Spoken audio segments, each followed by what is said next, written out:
Hey everyone. Oh my gosh, we're so excited that you guys signed up for this amazing event. And it's not like normal events. And in fact, I think one of the things that Kelly and I were discussing even a couple months ago was that how to sell high ticket from webinars has changed so much. And one of the things that and I have to say I'm surprised by is that it's not actually the same type of advertising that it was even a year ago that's working the best. And so we're going to talk about the power of YouTube ads when it comes to selling a high ticket from webinars. So I have the amazing Kelly Swagulak. I call her Kelly Swags, just so you guys know. And it is such a fun play, but she is an amazing, brilliant implementer and a funnel expert and YouTube ads expert. So she does all those things, and webinars are her jam when it comes to monetizing from them. So we're so excited to bring her along with us here at Influence Builder so that you guys can get to know her and what she does and how you guys can take your own webinars and really start promoting them with some just some simple tactics that she's going to teach you today with YouTube ads. So, hi Kelly, tell Hi. everybody a little bit about yourself. Hey, well, thanks for having me. So I am Kelly Swagalak. I am in the Cleveland, Ohio area, and I have three girls. I have a 12-year-old seventh grader and 5-year-old twins that are in kindergarten this year. So I've got middle school and just starting school. I'm kind of on both ends of the spectrum here and exhausted, but that's uh, School's fun. right. What else? So previously, I worked in corporate IT for almost 20 years Yeah. and did a lot of Windows web-based implementations um, and such, really for like Fortune 500 companies. And after a layoff, Hmm. I ended up finding my way into a health and life coaching certification program. Hmm. From there, I kind of developed this big network of other coaches, um, and I started spending a lot of time helping my network of coaches with the technology that we were all using to run our businesses. Hmm. I had the technical background that they did not have. They were fantastic coaches. They had amazing programs, great results for their clients. They just didn't have the technology in place or the technical skills Yeah. to work with the technology that was maybe put in place for them. Hmm. So I spent a lot of time doing that, and so the opportunity came up basically to pivot, and now I'm providing those technical services for coaches, consultants, online service providers. Yeah, amazing. So, I mean, and tech is something that a lot of people struggle with. They do, they do, and I get it. Like some things play nice together, some things don't. Some it depends on the day of the week sometimes on what Hmm. things play nice together and what things don't. Yeah. I did it for almost 20 years, Yeah. so it kind of comes naturally to me. Where if you're just trying to jump in the game and DIY everything, it can be really confusing and Yeah. especially in the world of integrations too. Oh my gosh, throw the word integration out there in people's faces. Like, what are those? Yeah. Yeah. What Zap? I know what Zapier is, but I'm scared of it. Um, it's really interesting that you say that about tech because what I always think of this when I think about tech, I think about, oh gosh, the not so cautionary tale of when you're going up to a wild animal or a spider is like, well, they're more afraid of it than you are of them. It's kind of like that with tech. Like you're more afraid of the tech than or they're more afraid of you than you are of them. And I always think that way because people are scared of tech. And so Right. it's almost like because they're so like, "Oh, I feel like I'm gonna do something wrong," and it brings out this, like, panicky thing, and so, the ease of it just feels not there, like, it's not Right. easy. I mean, even just silly things. Like I had a meeting at my kid's school this morning, and Mhm. last night I was getting text messages over, oh, the email marketing software isn't working, and can you help Yeah, us? And then this yeah, morning, during at the start of the meeting, they realized the Zoom link somehow was like duplicated from a different meeting, and mhm, so I'm like on my phone, in the email marketing software, like trying to resend, updated links out, to yeah, like population and whatever. So again, sometimes it's just technology can be quirky, and yeah, you you know just I've been doing it for so long, like I kind of learn to just like roll with it. Yep. And Yep. these little tweaks that might need to happen or what you need just to redo or whatnot. But Yeah. it can be really frustrating. Yeah. It's It can. Of course it can, because like you and I both know this because we're in tech, and so we're just gonna say this, guys. It's okay if you're not great, if you're not like super tech savvy. Like you can still find simplified systems. And don't expect to have the same type of outcomes that people who have been in tech for quite some time do, because we have shortcuts and hacks and what is it? Like if something happens and we have a plan B and a plan C and a plan D and then a sub plan in each of those categories. So it's just how we've trained ourselves to think like that and to think on our toes, because you kind of have to when you're in like some of these big tech systems or even the smaller ones like the email marketing ones. But it happens to everybody. Like, even in corporate, they call it their business yes, continuity plans.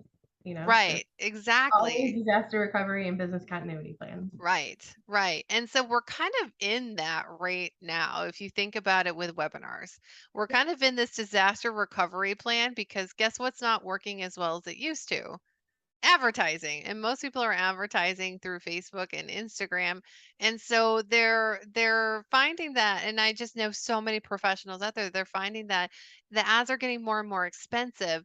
However, people, the buying power is actually getting less. So where people were willing to spend, I don't know, maybe 5,000 on a program, they're now not really willing to spend more than 2,000 on. And so your ad cost is going up. And so those margins are looking smaller and smaller. And so this is the time where it's a little bit of disaster recovery. So we're not going to tell you to change the pricing of your programs. What we are going to do is tell you to differentiate how you're advertising. And so that's kind of what we're going to go into today with your webinars and your next steps. So YouTube ads, right? YouTube ads.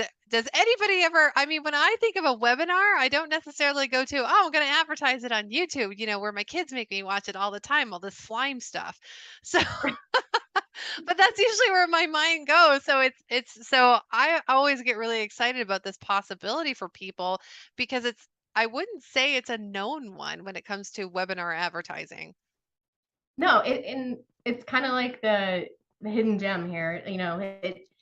I too, I think of the family vlogs, Yeah. or the toy recommendations and evaluations that some channels do on that on YouTube. I didn't think of initially running ads to promote a webinar, like Hmm. for business purposes. Like I didn't think of it in that way. It's different than just building up an organic following, Hmm. subscribers on YouTube. Um, so it's just come to the forefront now as being like this fantastic method of advertising Hmm. to get really targeted results. Yeah. Yeah, and I think that that's a really good topic, and the targeting of it. Mhm. So guys, we're going to go through a couple things. We're going to first start with why YouTube ads and why they're so great for webinars specifically. And then just a couple things that you need to make sure of with your webinars in order to get that high ticket sale from those YouTube ads and get them working for you. So Kelly, what's like the number one thing you need to really start focusing on if you're planning on doing YouTube ads? Um, so there's what a little kind of background on it. YouTube advertising is really, it kind of goes to the mindset of what people are doing when they're watching YouTube. So Mhm. for the most part, people are already sitting down, they're consuming longer content than Mhm. just if you're scroll, Mhm. waiting for something to catch your attention in a Mhm. scroll. You're sitting down and you're consuming video Mhm. already. So it's kind of a different mindset, and Mhm. they're not just scrolling for 2 minutes while they're waiting for something. They're actually sitting down and watching things. Yeah. So they're already in that mindset of consuming longer form content, and Mhm. then to pass that on to a webinar is kind of that you transfer that into the webinar because they're already primed to then watch video, and you're passing video to video. Mhm. So when you're doing your advertising, the number one thing is you need to call out at the very beginning who you're targeting. Mhm. who you want to attract their attention to. So, we've all seen like ads where at the very beginning they call out, you know, hey ladies, or, hey moms, or Mhm. hey coaches, new Yeah. consultants, at the Yeah. very beginning. Yeah. That you have that first 5-10 seconds Yeah. to grab their attention in the video before that at the 10-second mark, the skip button comes Mhm. up. So you Mhm. want to catch the attention of the people that you're targeting Mhm. right then before the skip button comes up. And then the people that aren't interested, you don't want to attract, they can go Mhm. ahead and press the skip button. Mhm. Because the secret with YouTube is you're not charged until they watch to the 30-second Yeah. point in your video. You can't cheat Yeah. the system, only make a 30-second long, 29-second long video Yeah. and get free. Yeah. So it's that 30-second mark or the end of the advertisement. So you really want to call out those people in the first 10 seconds. So then Yeah. you're and keep their attention Yeah. and really get them to understand to get them to see that you understand what their problem or their pain is. Mhm. And then the third part would be to tell them you have a solution. Yeah. And then your solution then you can be found basically in your call to action, which would be to register for your webinar. Yeah. And here's like some really easy hacks for you guys if you're thinking about doing YouTube ads and you're like, I have no idea how I would put one together. Go and experience what go and experience the actual process that your ideal client would take. I always say that. I'm like, go and experience it. So go and do a how-to video on how to do YouTube ads if you want. Or you can just keep listening to us because we're going to tell you a lot of good stuff. But go and just have the experience. And so obviously, if you don't have what is it, YouTube Red, I think it's YouTube Red where you don't have to have any ads at all. If you have that, you're probably not going to have the same experience, but most people don't have that. And so if you go into the how to on something, you're going to see an advertisement pull up. And so look at the advertisement and see if it actually draws you in. We're not saying it's going to be a good one. We're just seeing what's that experience for you. And was it an experience that made you want to hop off of that how to and move on to this next one, or was it kind of just like, oh my gosh, how this 5 seconds can't go fast enough. Let's go, let's go, let's go. And so when you can have that experience and you can start to think like your ideal client. And most of the time, I will say that I don't pop off into another webinar when I'm onto a webinar, but I think that's just because they're not very well. Now, the ones that are, guess what I do? I make sure that I save those ads. I save them, or I write down what it was that did it. But it's knowing kind of what that trigger is for you that can help you create them. Have you found that to be true for you too, Kelly?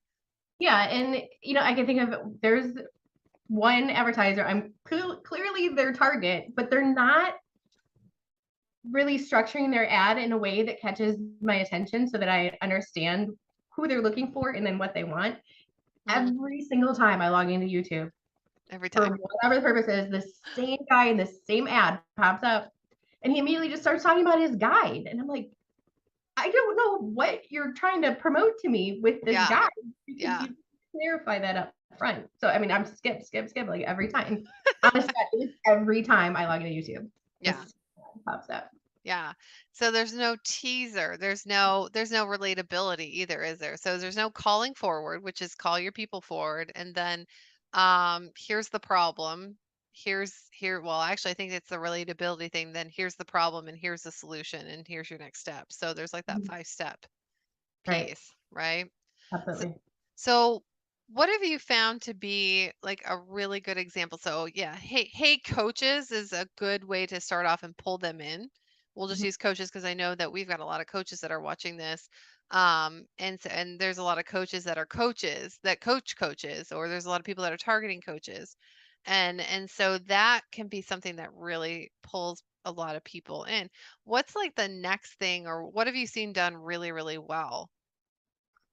The next thing would be to kind of show them that you understand who, like, what their problem is.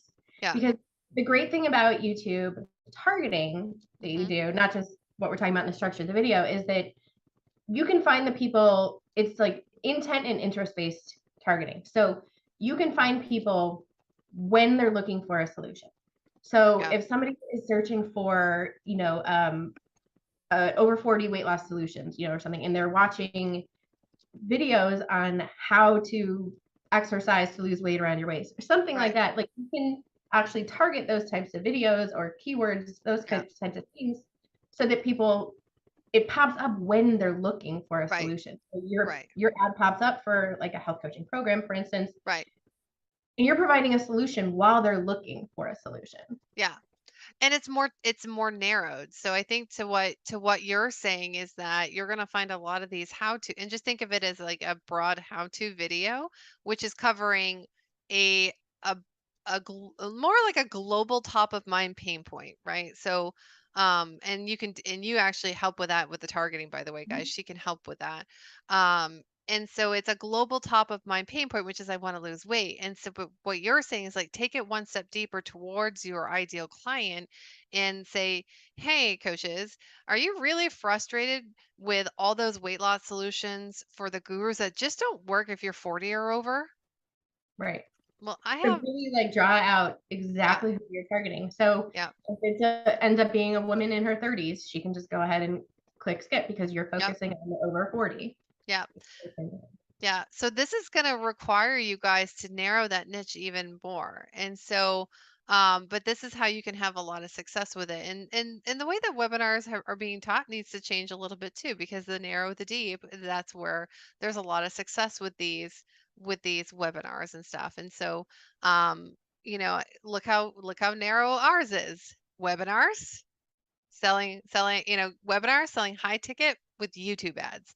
I mean, that's very specific to a solution that people probably don't have, and this is why they're signed up and watching it. So I really think that there's a lot to be said even for that, but it does require you guys to really know your target audience and to really niche down.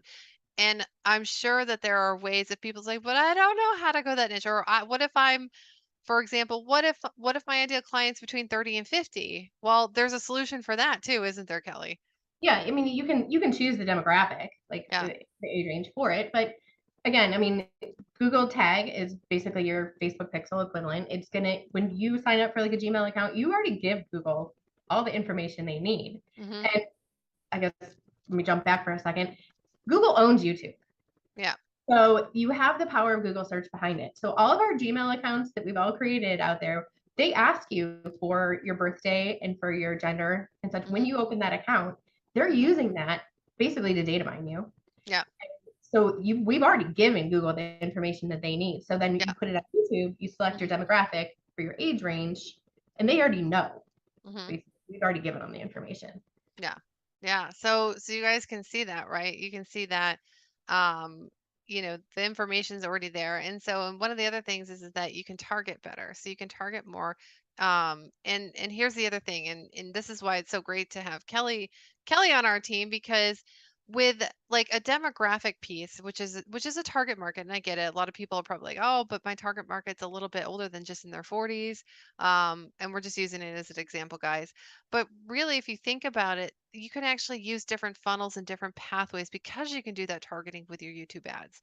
So it looks a little bit different, and we can get into it a little bit more on the webinar, but your title can match the YouTube ads as well. So if you have a webinar that's still a webinar title that's still pretty broad, then it doesn't take very much to narrow it down, as it doesn't take very much to narrow down that YouTube ad. So um, right? So you can Right. actually do different pathways like that too. You can absolutely. And with the targeting too, I mean, keywords are one way Mhm. to do it. You could also Right. target gurus. So if Right. you're targeting a guru, you're not necessarily going to get all women in a 30 to 50 Right. year old age.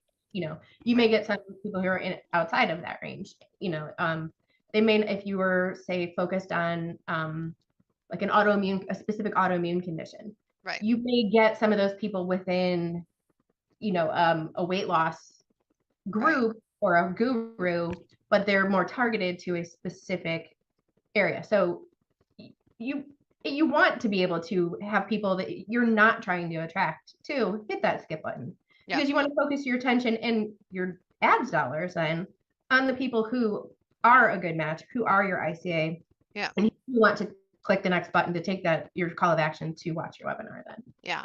So that's a really good way of looking at it too, is that skip button, the ones that filter themselves out, that's helping you a lot with your ads because, well, one, you don't get charged for it. So, I mean, unless they're just like, oh, I really hate watching this. Oh, I think I'll just click through and just, just to mess with their algorithm. Nobody does that. Nobody has time to do that. That's not going to happen. Um, I mean, but if they are doing that, then I mean, that's probably not somebody you want to work with anyway. So it's yeah, okay. so just let them There, do their thing. there's more fish in the sea, I promise. But they are doing you a favor by skipping through. You're not getting charged for it, but also what it's doing is that the YouTube ads and algorithm, it's really smart. Of course they are. It's Google, right? It's Google. And so the ones that are clicking through, they're going to be able to adjust that algorithm so it's even better. So your ads are just going to get better. Right. And that's the good thing about all of this is that your ads really do improve. And so I think what I've seen in the YouTube ads that we've done is that it actually is filtering and improving much better and faster than I've seen even Facebook ads do these days. Yeah, and the targeting is just so much better because you do have the power of Google behind it. Right. Right. Whereas Facebook, it's you pick your demographic and then you try and find the way I was always taught to do Facebook ads was then you have to find where they're hanging out Yep. or what their interests are, and it can be a little bit of a game of darts. If you Yep. hit the bullseye, you're good, but anywhere else on the board, you might get mixed results. Yeah. You're And not going to score it. you're so right. And actually, if I was to give people a suggestion, they're doing it in reverse. People are starting with Facebook ads when they need to be starting with YouTube ads. And the reason I say that is because if you start with YouTube ads and let that filtering work for you and let the wrong ones filter out and only the right ones, the really narrowed right ones filter in, and you have that list and you can take that list and upload that to Facebook and then target them there and target that within that 1%. That would be the best way to do it is actually to start with Google. I'm sorry. In this case, start with YouTube ads so you have that rolling in your favor. And then if you want to add in Facebook, I mean, really, to me, it's like, well, if I've got one that's working great, I'm going to keep running it, and yeah, I'll move over and do Facebook ads too because they're going to be the same price. And actually, I don't think there's much of a difference in pricing. And I think Facebook may have even gone up more past YouTube ads at this point because they've just gotten really expensive. So that's kind of my thought. If like go with the best system, go with the best filtering system, and that's definitely Google. Of Right, course, and it's then Google. retarget on Facebook, so you're Yeah, maximizing your ad spend. You're yeah, you're you're getting the biggest bang for your buck that way yeah. then.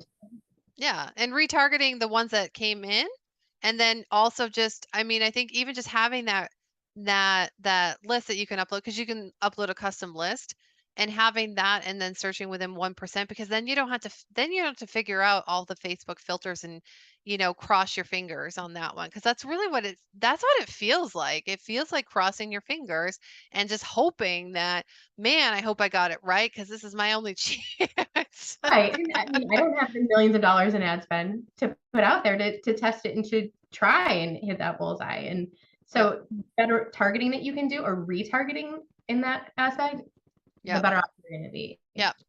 Yep, and then have all your advertising work for you, but you kinda need that boost with, like, the best algorithm in the world, which is Google. Google is hands down the best algorithm in the world.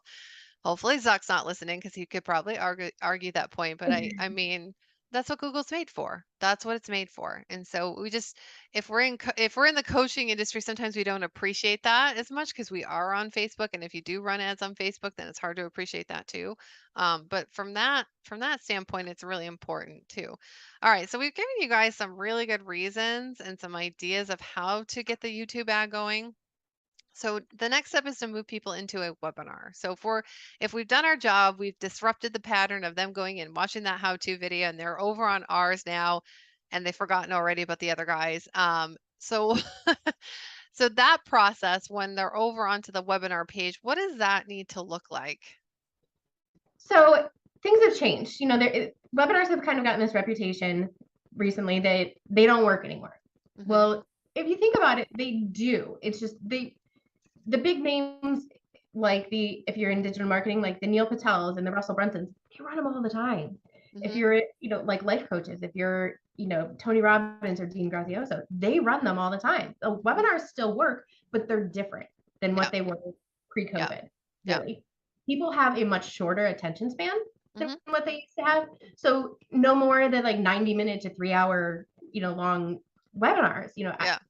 People just don't have the attention span for that anymore. Really, the sweet spot now is 20 to 40 minutes long.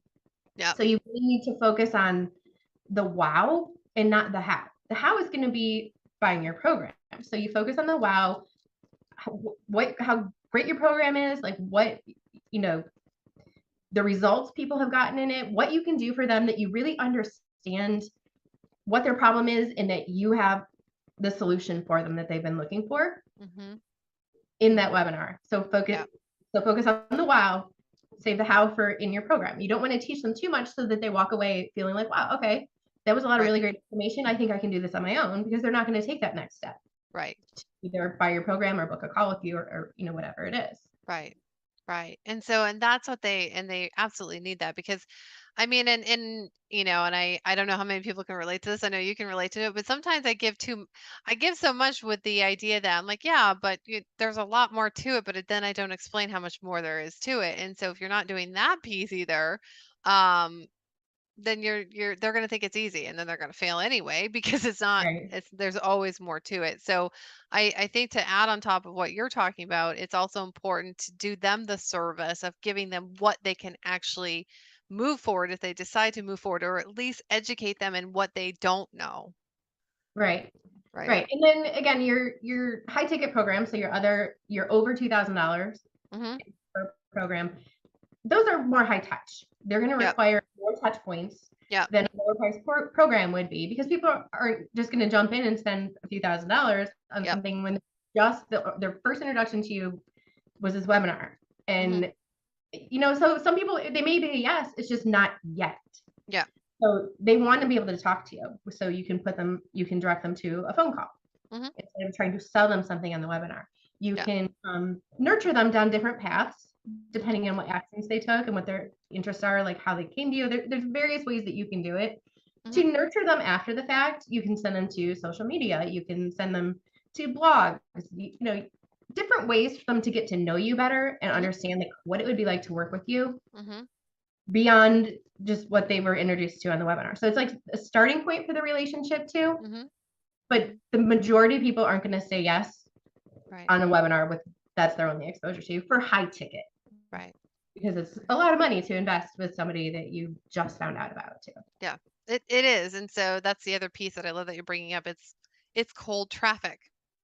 It's cold traffic, and so cold traffic sometimes it takes them. Some of them are colder than others, and I don't mean that in a bad way, but some of them are just they just don't warm up as quick in it, and there's a little bit of tactics that need to warm them up. Some people warm up really quickly, and there's just a rapport, and it just goes and it goes faster.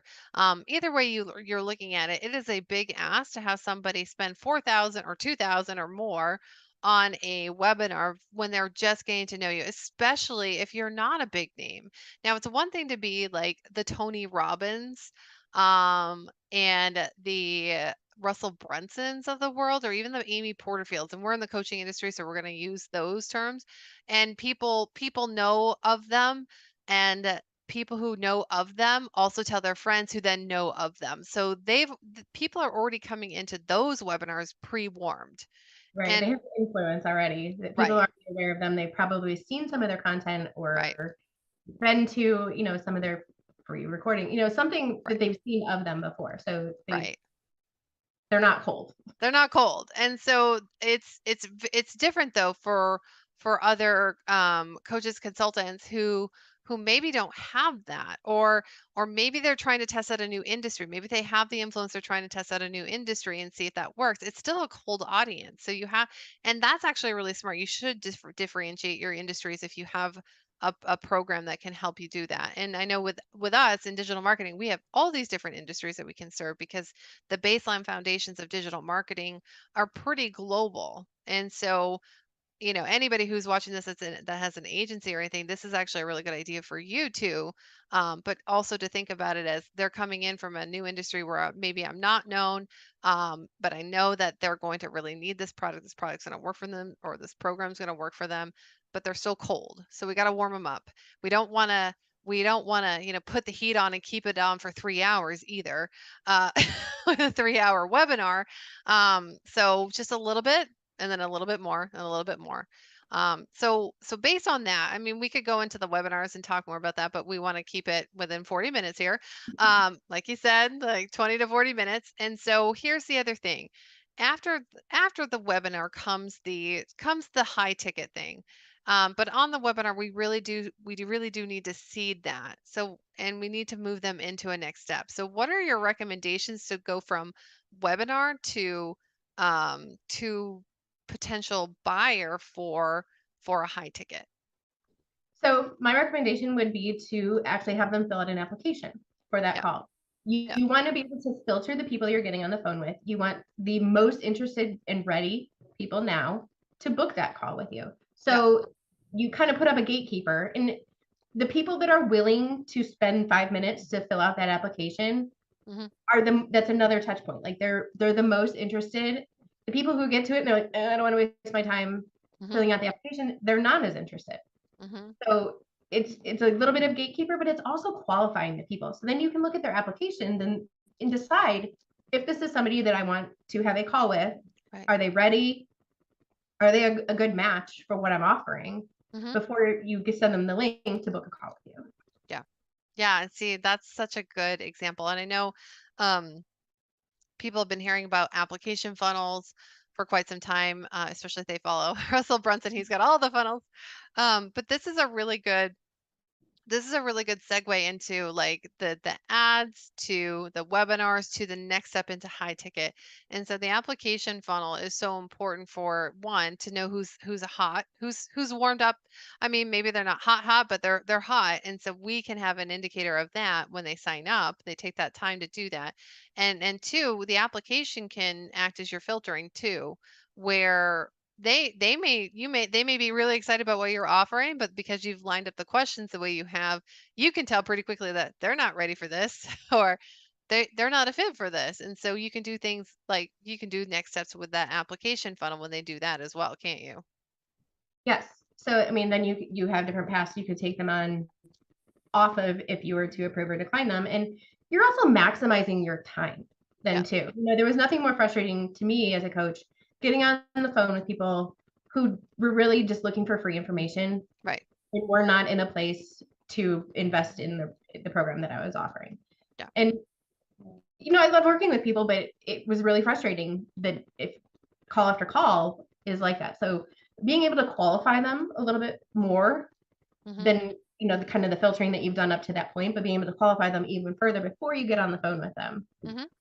Yeah. definitely it'll increase your close rates Yeah. as well, because you're getting on the phone with people who are ready and able to invest in your program now. Right.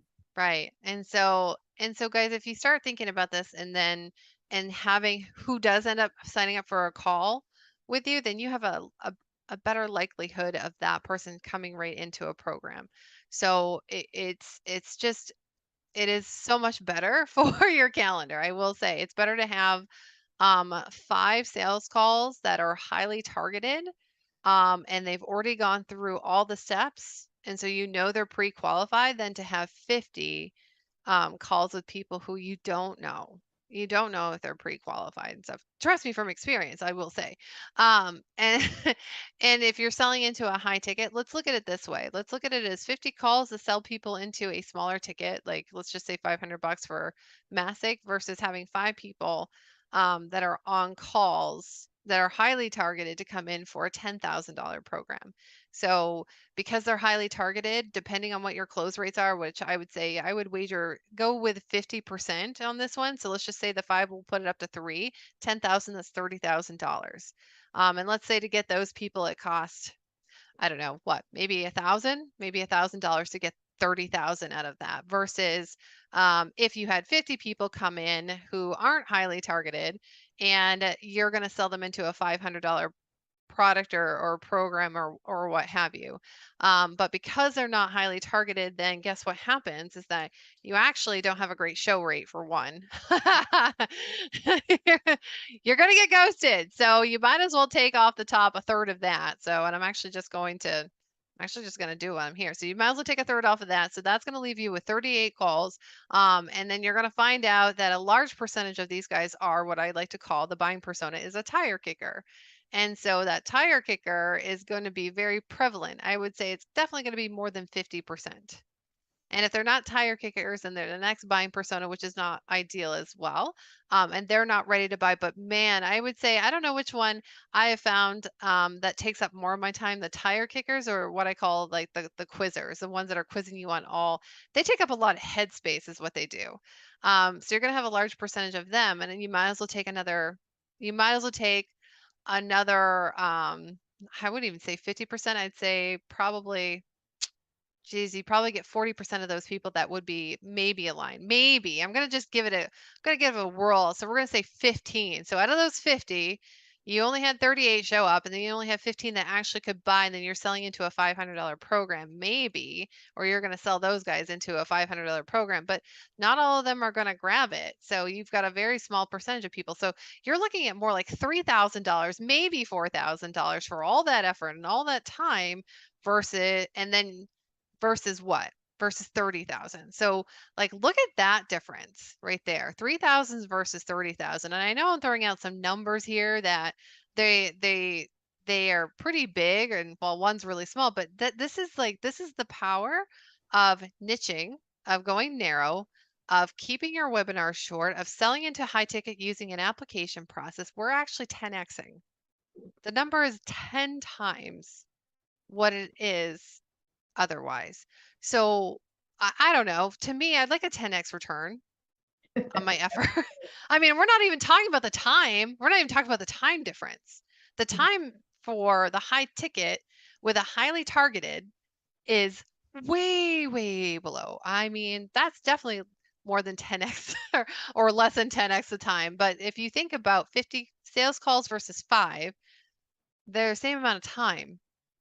One's a lower ticket and one's not. And so, and I know this is like, well, are these apples and oranges? Like, no, this is kind of how it goes. If you want a lot of sales calls, you have a lower ticket, and you have no filtering process. That's what you get with a lot of sales calls, or you can take less and sell a high ticket. And here's the other thing: if you want more, rinse and repeat and just increase your ad spend. So, yeah, I know I'm breaking down the numbers, and hopefully you guys were able to follow. If not, it's okay. We can explain to you later. But I just really want people to understand if they want their time back, if they want more money for their time, and they want more aligned clients that they love working with, that they have the solution for, then it really, and what you're doing is not working right now.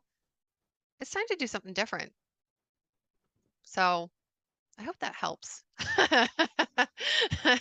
All right, Kelly. So we've kind of given everybody the what's what and what's going on. We've actually given them some house. We've given them some house, but I know that there's probably going to be a lot of people with questions. So um we can help them. So both of us are gonna jump on the phone with everybody that would like to jump on a call. But I mean, let's just go through a quick scenario of what they can learn from us on a call. Go ahead, Kelly. So really it's just a matter of, you know, looking to see if we're a good fit to work with each other. Mhm. Um, the solutions that I provide and getting guidance really on where you are, where you want to be, and how we can better that process. Um, get you systematized if you're not already. Mhm. Um, you know, we talked about early on that the technology can be really frustrating. A Yep. lot of people, and again, if you're spending all your time trying to do the technology, you're not, that's taking away from the time that you can spend with your clients. Right. Right. That's so good. Okay, so you guys are going to get a link to an application page. You're actually going to see what we're teaching in action. And so you're going to go through that process of applying, and then the next step after that, so that the discussion on how we can help you is much clearer. And again, I always like it when I can take people through the funnels I just told them about. Right. I mean, we're using what we're teaching. Right. So I found it to be the best way for myself and my business, and you have too. And the process works. It Yeah, really does. it does. Awesome. All right. Well, we so appreciate you guys coming on here and listening in with us. And you guys will see the link for those application pages below. So go ahead and grab one. And then the next steps, you can learn how YouTube ads can support you in your business and with your webinars. So always super, super helpful, right? So thanks again, Kelly, for coming in and sharing your time with us. All right, thanks for having me. Of course. All right, everybody, go grab that link and get to the application page.